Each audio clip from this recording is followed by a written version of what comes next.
When it comes to goals and KPIs, I want you to consider it a bit like a map and a destination. So you set your destination and you know where you want to go, and that's your goal. That's what you want to achieve. That by the end of the journey, you want to be at your destination. So that goal might be a milestone, it might be a stop off point, it might be the big goal that you want to achieve ultimately with all the activity that we're going to do. Now, once you've got the destination, of course, what we're going to need is a map. We're going to have the directions. We're going to have to know what route to take. We're going to have to know where we might need to stop off, where we may need to turn off. And then we're going to map out that route to get to that destination. And those are our key performance indicators, our KPIs. So when it comes to property investment, your goal ultimately is obviously going to be to agree property deals, get them over the line and make profits, generate cash flow, whatever your chosen property goals are to achieve. But in order to get to that goal, you're going to need to break that journey down into steps, into key areas that are going to allow you to feel like you're progressing. Break down that bigger goal into smaller chunks because, of course, it's easier to eat an elephant bit by bit than it is to try and eat it whole. So I want you to make sure that you are breaking your KPI, your goals into some very key performance indicators. And when it comes to property investment, the key performance indicators that I will help my students and my coaching students and my mentees do every time breaks down into three sections, which is lead generation, deal creation, and investors, funding. All three of those are going to be needed in order for you to do deals. So if we break down all those elements into key performance indicators, KPIs, when it comes to lead generation, we're going to have to break that down into things like the number of agents we've spoken to, the number of viewings that we've gone on, the number of extended professional network contacts we're trying to reach out to.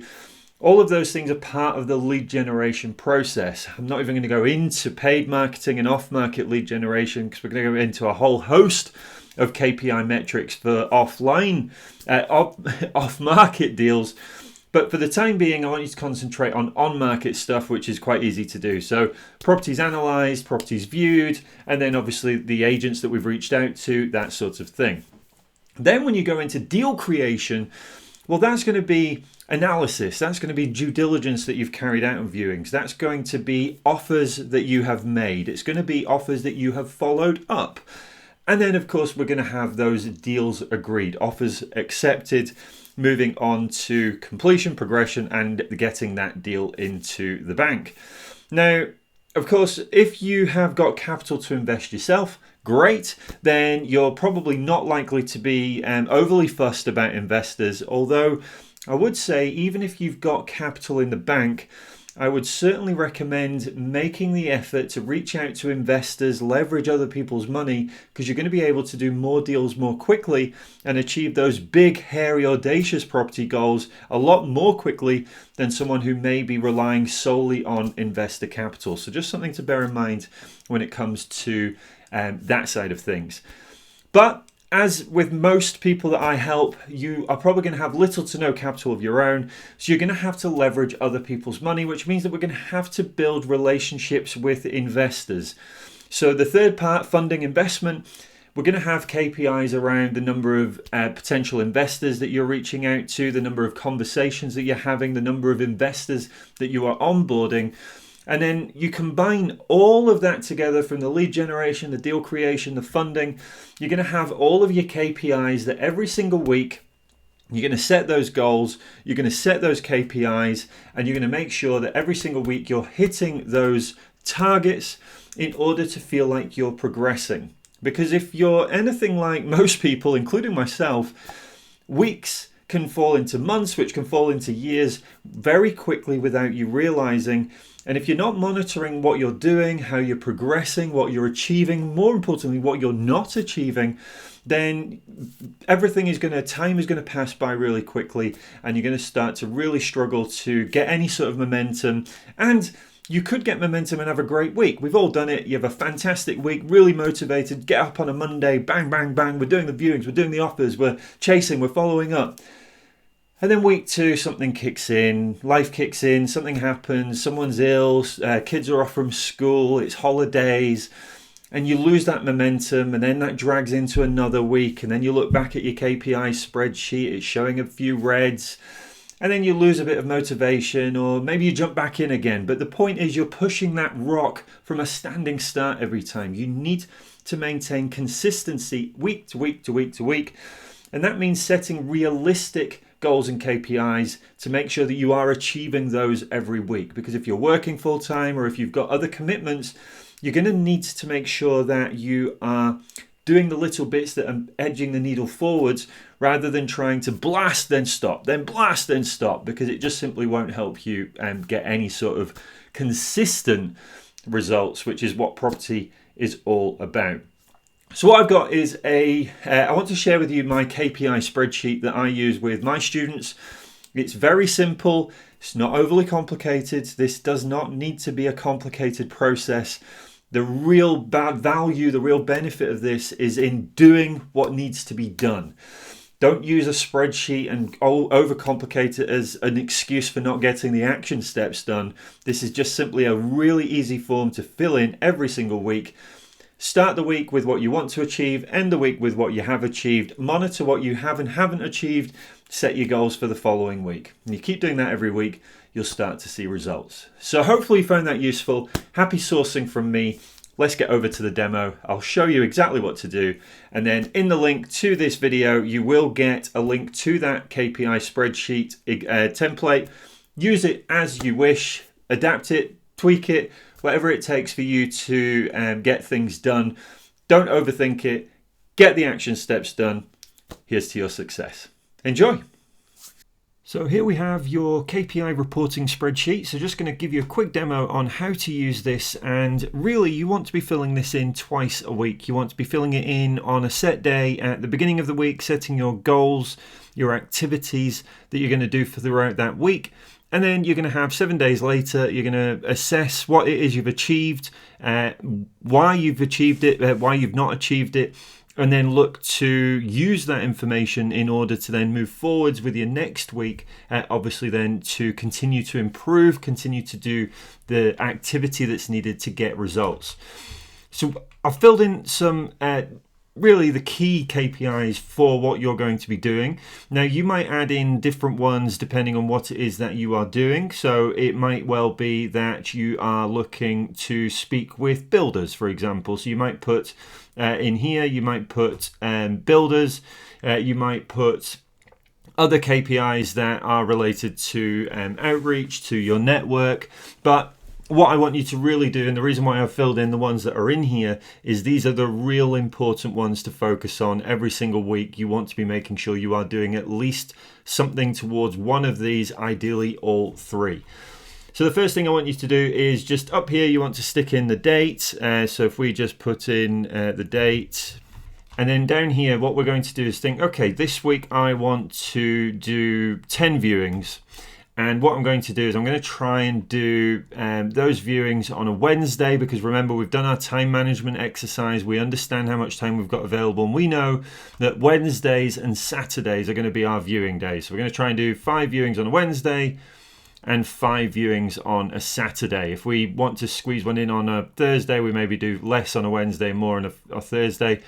But remember, again, planning this a week in advance means that we know when we're doing our research and we're looking at potential properties to go and view, we're going to get those booked in as early as possible so that we can ensure that the Wednesday and the Saturday viewings are definitely going to be booked in.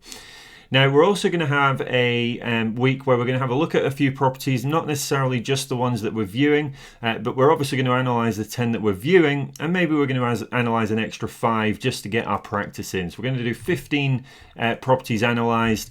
And you know what? I'm going to try and do maybe 3 a day. I'm going to try and squeeze in Monday to Friday on an evening. I'm just going to have a quick look at those properties and do some basic deal analysis. So I'm going to do 3 a day. So 3 into each day.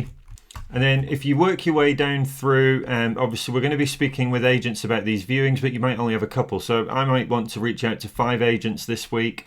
We're going to do that on a Monday because I've got Monday as my agent outreach day. And then my net property network outreach. This is where you can drill down into the details. So you might think your builders, your surveyors, and you maybe want to detail that specifically. So surveyors, and then maybe say we want to try and reach out to a few surveyors. We're going to do that on a Wednesday because Wednesdays are a good day. And right, so that's obviously then your activity for lead generation. Deal creation, we're going to offers made. So hopefully with these 10 properties that we've viewed, we've analysed them, we know roughly where the numbers are going to be. But let's just say for this week, we're going to try and make 5 offers on those properties.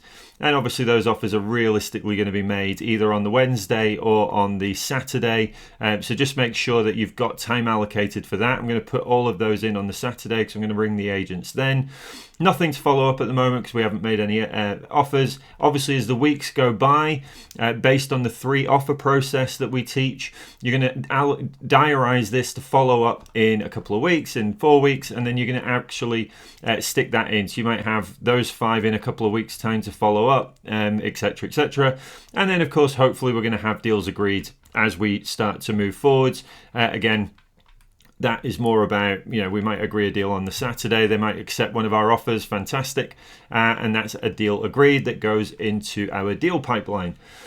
Now, with investor outreach, I want you to be doing this every single day if you can. It only takes 5 minutes. It isn't a big thing. However, it is something that is going to help you generate those investor leads, have those investor conversations, and build that confidence up for this part where you're going out to do viewings, you're making offers, knowing full well that the investors are there for you. So we're going to do, I ideally would want you to be reaching out, connection request, 5 a day. So you're looking at maybe 30, call it 30 a week. We'll have a day off on Sunday. So 5 each day. And I want you to diarise that on a morning, every single morning, just to do a quick LinkedIn outreach as per the investor lead generation kickstart. Reach out, connect with them, and then obviously go through that process. Again, video messages are with the ones that you connect with, the ones that accept your connection. So hopefully we're going to be doing a couple of those. So let's just say we do 2 of those a day. And then let's aim for, we want 1 investor onboarded this week. And let's aim for that by Friday. Okay, so what we've got now is we've got all of our week's targets that we're going to go out and do. Now we're going to fast forward to the end of the week. What have we achieved? So let's just say here we managed to do 7 viewings, and we're just going to make a note. Agent cancelled 3 viewings. And then we're going to do properties analyze, where we're going to say that we hit those. We've managed to do those. We've managed to speak with our agents. We didn't manage to speak to any surveyors. And you can see what I'm doing here. Maybe there was only 2 offers made. And then here, let's just say we managed to do that. So we're going to hit 30 outreached. We're going to say that we only managed to do 10. And then what I want you to do in here, so this is your quick reference color coding. So I want you to go in here and I want you to go, right, we had a target of 10, we did 7, we're pretty close there. I'm going to give that a yellow. Then we're going to do 15, we definitely hit that. So we're going to give that a green. 5, we hit that. I'm going to give that a green. We didn't hit any of those, so we're going to give that a red. So what will happen is, every single week, I then want you to copy and paste this. So duplicate it. And then I want you to rename this and then put the following week. So obviously that would be the week. And then what you can do is you can edit this. So again, just clear all of these out, start again. And then what you're going to be able to do is every single week, you're going to be able to keep going through and assessing each week that you're going through, seeing if there's any patterns of consistency around the ambers and the reds.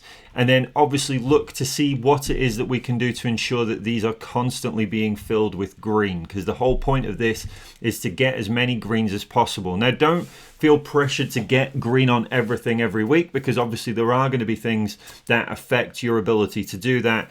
But what we want to do is start to see trends. We want to start to see sort of patterns around success and not succeeding in certain things, so that we can obviously then move forwards with those KPIs.